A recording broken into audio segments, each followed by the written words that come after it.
जय श्री कृष्णा, राधे राधे। भगतजनों, आज के इस वीडियो में मैं आपको पूजा की विधि, वामन द्वादशी का महत्व और अंत में वामन द्वादशी की व्रत कथा सुनाऊंगी।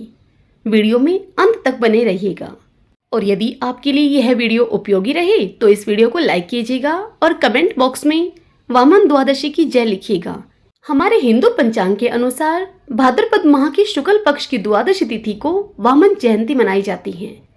इस दिन भगवान विष्णु के वामन अवतार की पूजा की जाती है। भागवत पुराण के अनुसार इस दिन त्रेता युग में श्रवण नक्षत्र में भगवान विष्णु ने 5वें अवतार के रूप में जन्म लिया था। भगवान विष्णु ने 4 अवतार, मत्स्य अवतार, कूर्म अवतार, वराह अवतार और नरसिंह अवतार पशु के रूप में लिए थे। उसके बाद उन्होंने पहला अवतार मनुष्य के रूप में धारण किया था। भगतजनों, इस श्रवण नक्षत्र का आरंभ होगा 7 सितंबर 2022 को शाम 4 बजे से यह श्रवण नक्षत्र प्रारंभ हो जाएगा। वामन जयंती पर व्रत रखने का विधान होता है। माना जाता है कि इस दिन व्रत रखकर भगवान विष्णु के वामन अवतार की पूजा करने से समस्त पाप नष्ट हो जाते हैं। इस दिन स्नान आदि से निवृत्त होकर स्वच्छ वस्त्र धारण करें। तत्पश्चात भगवान विष्णु के वामन अवतार की तस्वीर या मूर्ति चौके पर स्थापित करें। अगर वामन अवतार की फोटो न हो आपके पास तो आप श्रीहरि की तस्वीर का भी पूजन कर सकते हैं। षोडशो उपचार से भगवान वामन का पूजन करें। उन्हें रोली, मोली, पीले पुष्प, नैवेद्य आदि अर्पित करें। वामन अवतार की कथा का श्रवण करें। इस दिन कथा सुनने के बाद वामन भगवान की आरती करें और फिर प्रसाद बांट दें। साथ ही गरीबों और जरूरतमंदों को भी भोजन कराएं। दान भी इस दिन आवश्यक रूप से करना चाहिए। इस दिन श्रवण नक्षत्र में पूजा करना काफी फलदायक माना जाता है। वामन भगवान की प्रतिमा को स्थापित करके स्वर्ण पात्र में अर्घ्य दान करें तथा फल फूल चढ़ाएं और इस दिन उपवास करें। पूजन करते समय इस मंत्र को बोलें, देवेश्वराय देवस्य देव संभूतिकारिणी प्रभाते सर्वदेवानां वामनाय नमो नमः। इस मंत्र को आप भगवान वामन की पूजा करते समय बोलें। अब आपको अर्घ्य का मंत्र बताती हूँ। अर्घ देते समय आप इस मंत्र को बोलें, नमस्ते पद्मनाभाय नमस्ते जलशायिने तुभ्यं अर्घ्यं पृच्छामि वालयामन अर्पिणे नमः शारंग धनुर्पाणि पादये वामनाय च यज्ञ भुव फलदात्रे च वामनाय नमो नमः। अर्घ का मंत्र है ये है। अर्घ देते समय इस मंत्र का प्रयोग करें। उद्यापन में ब्राह्मणों को एक माला, एक गौमुखी कमंडल, लाठी, आसन, गीता, फल, छाता, खड़ाऊ तथा दक्षिणा देते हैं। इस व्रत को करने से स्वर्ग की प्राप्ति होती है। आइए अब हम वामन द्वादशी की व्रत कथा सुनते हैं। आपके समक्ष यह कथा पद्म पुराण से सुनाई जा रही है। सब बोलिए वामन भगवान की जय, विष्णु अवतार की जय। पुराने समय की बात है।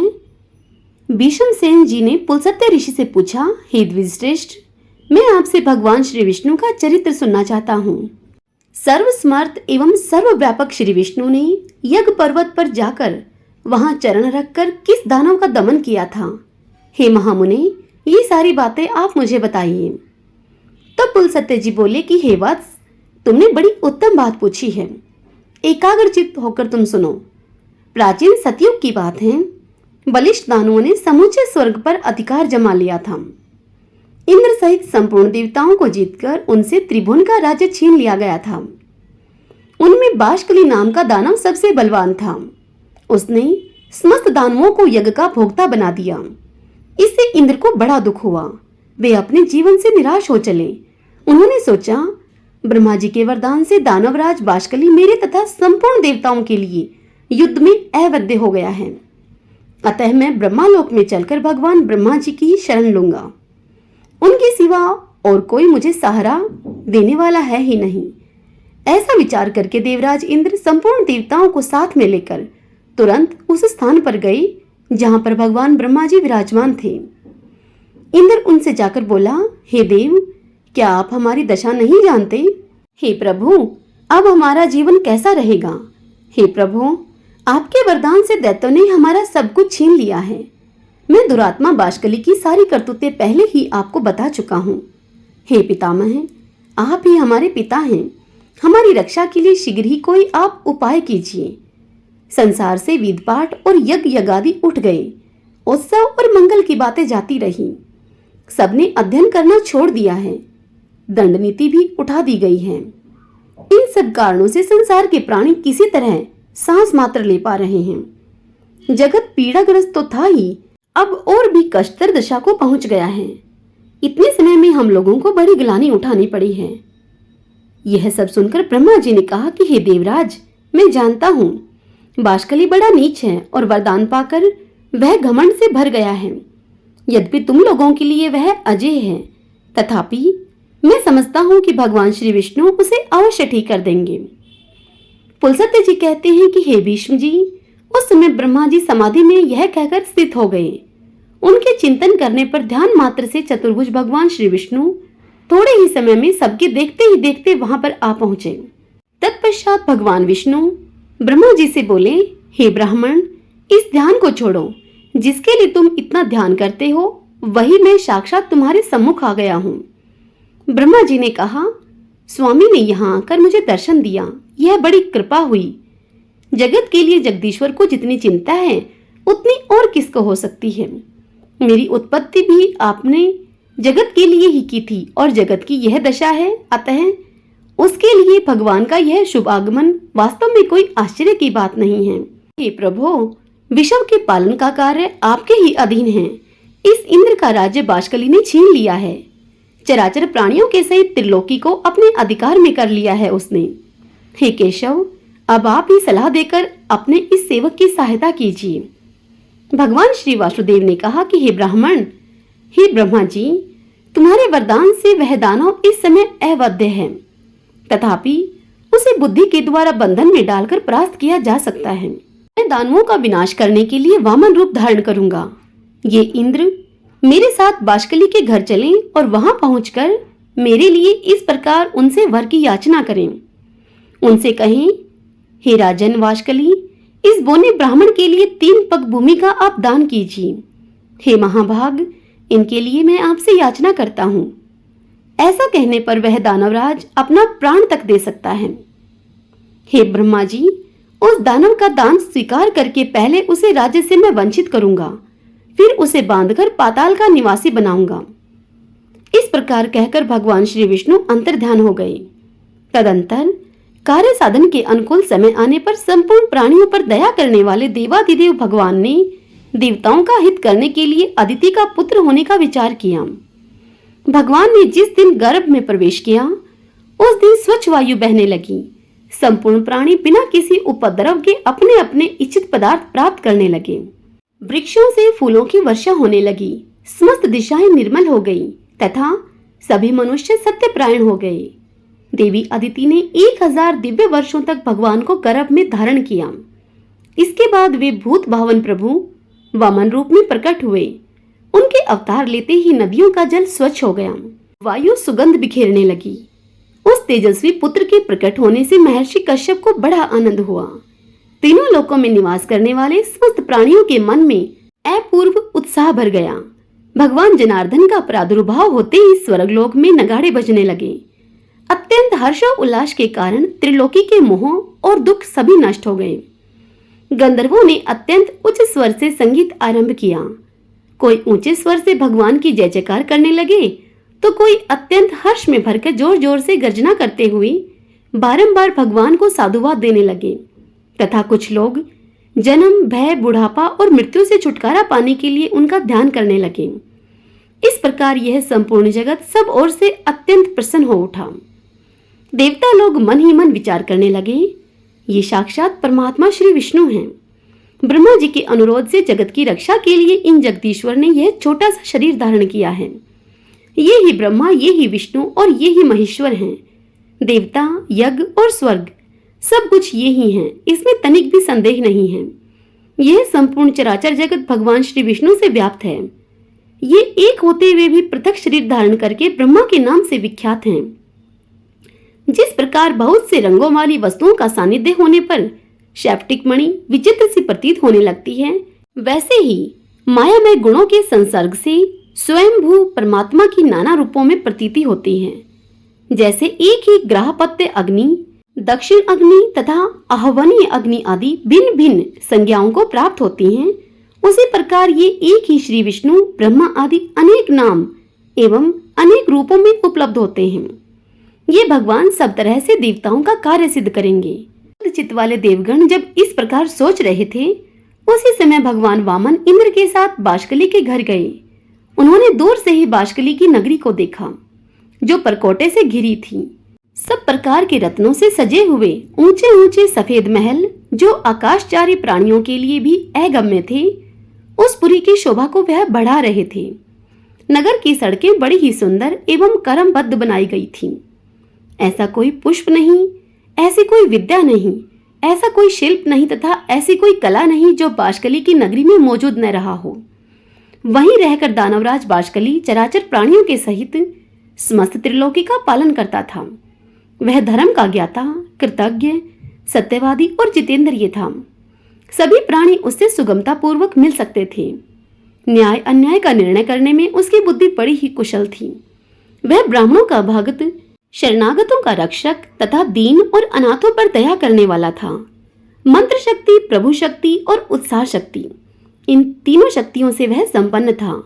संधि, विग्रह, यान, आसन, द्वैधी भाव और समा आश्रय, राजनीति के इन 6 गुणों का अवसर के अनुकूल उपयोग करने में उसका सदा उत्साह रहता था। वह सबसे मुस्कुराकर बात करता था।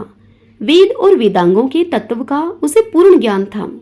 वह यज्ञों का अनुष्ठान करने वाला, तपस्या परायण, उदार, सुशील, संयमी, प्राणियों की हिंसा से विरत, मानवीय पुरुषों को आदर देने वाला, शुद्ध हृदय, प्रसन्न मुख, पूजनीय पुरुषों का पूजन करने वाला, संपूर्ण विषयों का ज्ञाता, दुर्दमनीय, सौभाग्यशाली, देखने में सुंदर, अन्न का बहुत बड़ा संग्रह रखने वाला, बड़ा दानी तथा बहुत बड़ा धनी था। वह धर्म, अर्थ और काम तीनों के साधन में संलग्न रहता था। बाष्कली त्रिलोकी का एक श्रेष्ठ पुरुष था। वह सदा अपनी नगरी में ही रहता था। उसमें देवता और दानवों के भी घमंड को चूर्ण करने की शक्ति थी। ऐसे गुणों से विभूषित होकर वह त्रिभुवन की समस्त प्रजा का पालन किया करता था। उस दानवराज के राज्य में कोई भी अधर्म नहीं करता था। उसकी प्रजा में कोई भी ऐसा नहीं था जो दीन, रोगी, अल्पायु, दुखी, मूर्ख, कुरूप, दुर्भाग्यशाली और अपमानित हो। इंद्र को आते हुए देखकर दानवों ने जाकर राजा बाष्कली से कहा, हे प्रभो, बड़े आश्चर्य की बात है कि आज इंद्र एक बोने ब्राह्मण के साथ अकेले ही आपकी पुरी में आ रहे हैं। इस समय हमारे लिए जो कर्तव्य हो उसे शीघ्र आप बताइए। उनकी बात सुनकर बाष्कली ने कहा, हे दानवों, इस नगर में देवराज को आदर के साथ लेकर आना चाहिए। वे आज हमारे पूजनीय अतिथि हैं। पुलसत्य जी कथा सुनाते हुए भीष्म जी से कहते हैं, हे भीष्म, देवराज बाष्कली दानवों से ऐसा कहकर फिर स्वयं इंद्र से मिलने के लिए अकेला ही राजमहल से बाहर निकल पड़ा और अपने शोभा संपन्न नगर की 7वीं ड्योढ़ी पर जा पहुंचा। इतने में ही इधर से भगवान वामन और इंद्र भी वहां आ पहुंचे।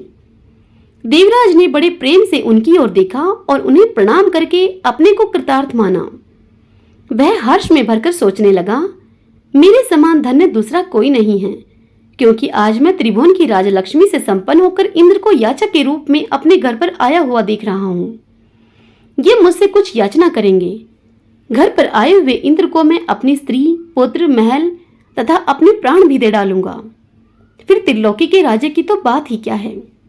यह सब सोचकर बाष्कली इंद्र के सामने आकर इंद्र को अंक में भरकर बड़े आदर के साथ उसे गले से लगाया और अपने राजभवन के भीतर ले जाकर अर्घ्य और आचमनीय आदि उन दोनों का यत्न पूर्वक पूजन किया। इसके बाद बाष्कली बोला, हे इंद्र, आज मैं आपको अपने घर पर स्वयं आया देखता हूँ। यह देखकर मेरा जन्म सफल हो गया, मेरे सभी मनोरथ पूर्ण हो गए। हे प्रभु, मेरे पास आपका किस प्रयोजन से आगमन हुआ है, मुझे आप सारी बात बताइए। आपने यहाँ तक आने का कष्ट उठाया, इसे मैं बड़े आश्चर्य की बात समझता हूँ। तब इंद्र ने कहा कि हे बाष्कली, मैं जानता हूँ दानव वंश के श्रेष्ठ पुरुषों में तुम सबसे प्रधान हो। तुम्हारे पास मेरा आना कोई आश्चर्य की बात नहीं है। तुम्हारे घर पर आए हुए याचक कभी विमुख नहीं लौटते। तुम याचकों के लिए कल्प वृक्ष हो, तुम्हारे समान दाता कोई नहीं है। तुम प्रभा में सूर्य के समान हो, गंभीरता में सागर की समानता करते हो। क्षमाशीलता के कारण तुम्हारी पृथ्वी के साथ तुलना की जाती है। ये ब्राह्मण देवता वामन कश्यप जी के उत्तम कुल में उत्पन्न हुए हैं। इन्होंने मुझसे 3 पग भूमि के लिए याचना की है, किंतु हे बाष्कले, मेरा त्रिभुवन का राज्य तो तुमने पराक्रम करके छीन लिया है। अब मैं निराधार और निर्धन हूं। इन्हें देने के लिए मेरे पास कोई भूमि नहीं है, इसलिए मैं तुमसे याचना करता हूं। याचक मैं नहीं, ये है। हे दानवेंद्र, यदि तुम्हें अभिष्ट हो तो इन वामन जी को तुम 3 पग भूमि दान में दे दो। तब बाष्कली ने कहा, हे देवेंद्र, आप भले पधारे, आपका कल्याण हो। जरा अपनी ओर तो देखिए, आप ही सबके परम आश्रय हैं। पितामह ब्रह्मा जी त्रिभुवन की रक्षा का भार आपके ऊपर डालकर सुख से बैठे हैं और ध्यान धारणा से युक्त होकर परम पद का चिंतन करते हैं। भगवान श्री विष्णु भी अनेकों संग्रामों से थककर जगत की चिंता छोड़कर आपके ही भरोसे क्षीर सागर का आश्रय लेकर सुख की नींद सो रहे हैं। उमानाथ भगवान शंकर भी आपको इस सारा भार सौंपकर कैलाश पर्वत पर विहार करते हैं। मुझसे भिन्न बहुत से दानवों को, जो बलवानों से भी बलवान थे, आपने अकेले ही मार गिराया। 12 आदित्य, 11 रुद्र, दोनों अश्विनी कुमार, 8 वसु तथा सनातन देवता धर्म, ये सब लोग आपके ही बाहुबल का आश्रय लेकर स्वर्गलोक में यज्ञ का भाग ग्रहण करते हैं। आपने उत्तम दक्षिणाओं से संपन्न 100 यज्ञों के द्वारा भगवान का यजन किया है। व्रत्र और नमुची आप ही के हाथ से मारे गए हैं। आपने ही पाक नामक दैत्य का दमन किया है। सर्वसमर्थ भगवान विष्णु ने आपकी ही आज्ञा से दैत्यराज हिरण्यकशिपु को अपनी जांघ पर बिठाकर मार डाला था। आप ऐरावत के मस्तक पर बैठकर वज्र हाथ में लिए जब संग्राम भूमि में आते हैं, उस समय आपको देखते ही सब दानव भाग जाते हैं। पूर्व काल में आपने बड़े बड़े बलिष्ठ दानवों पर विजय पाई है। हे देवराज, आप ऐसे प्रभावशाली हैं, आपके सामने मेरी क्या गिनती हो सकती है। आपने मेरा उद्धार करने की इच्छा से यहाँ पदार्पण किया है। निसंदेह मैं आपकी आज्ञा का पालन करूंगा। मैं निश्चय पूर्वक कहता हूँ कि आपके लिए मैं अपने प्राण भी दे दूंगा। हे देवेश्वर, आपने मुझसे इतनी सी भूमि की क्या बात कही। यह स्त्री, पुत्र, गौएं तथा और जो भी कुछ धन मेरे पास है, वह सब एवं त्रिलोकी का सारा राज्य इन ब्राह्मण देवता को आप दे दीजिए। ऐसा आप करके मुझ पर तथा मेरे पूर्वजों पर कृपा करेंगे, इसमें तनिक भी संशय नहीं है। ऐसा करने पर मेरी भावी प्रजा कहेगी, पूर्व काल में राजा बाष्कली ने अपने घर पर आए हुए इंद्र को त्रिलोकी का राज्य दे दिया था। आप ही क्यों, दूसरा भी कोई याचक यदि मेरे पास आए तो वह सदा ही मुझे अत्यंत प्रिय होगा। आप तो उन सब में मेरे लिए विशेष आदरणीय हैं, अतः आपको कुछ भी देने में मुझे कोई विचार नहीं करना है। परंतु देवराज, मुझे इस बात से बड़ी लज्जा हो रही है कि इन ब्राह्मण देवता के विशेष प्रार्थना करने पर आप मुझसे 3 ही पग भूमि मांग रहे हैं। मैं इन्हें अच्छे अच्छे गांव दूंगा और आपको स्वर्ग का राज्य अर्पण कर दूंगा। वामन जी को स्त्री और भूमि दोनों दान करूंगा। आप मुझ पर कृपा करके यह सब स्वीकार करें। पुलसत्य जी कथा सुनाते हुए भीष्म जी से आगे कहते हैं कि हे राजन, देवराज बाष्कली के ऐसा कहने पर उसके पुरोहित शुक्राचार्य ने उससे कहा, महाराज, तुम्हें उचित अनुचित का बिल्कुल भी ज्ञान नहीं है। किसको क्या देना चाहिए इस बात से तुम अनभिज्ञ हो। अतः मंत्रियों के साथ भलीभांति विचार करके युक्तायुक्त का निर्णय करने के पश्चात तुम्हें कोई कार्य करना चाहिए। तुमने इंद्र सहित देवताओं को जीतकर त्रिलोकी का राज्य प्राप्त किया है। अपने वचन को पूरा करते ही तुम बंधन में पड़ जाओगे। हे राजन, ये जो वामन हैं, इन्हें साक्षात सनातन विष्णु ही समझो। इनके लिए तो तुम्हें कुछ भी देने की आवश्यकता नहीं है।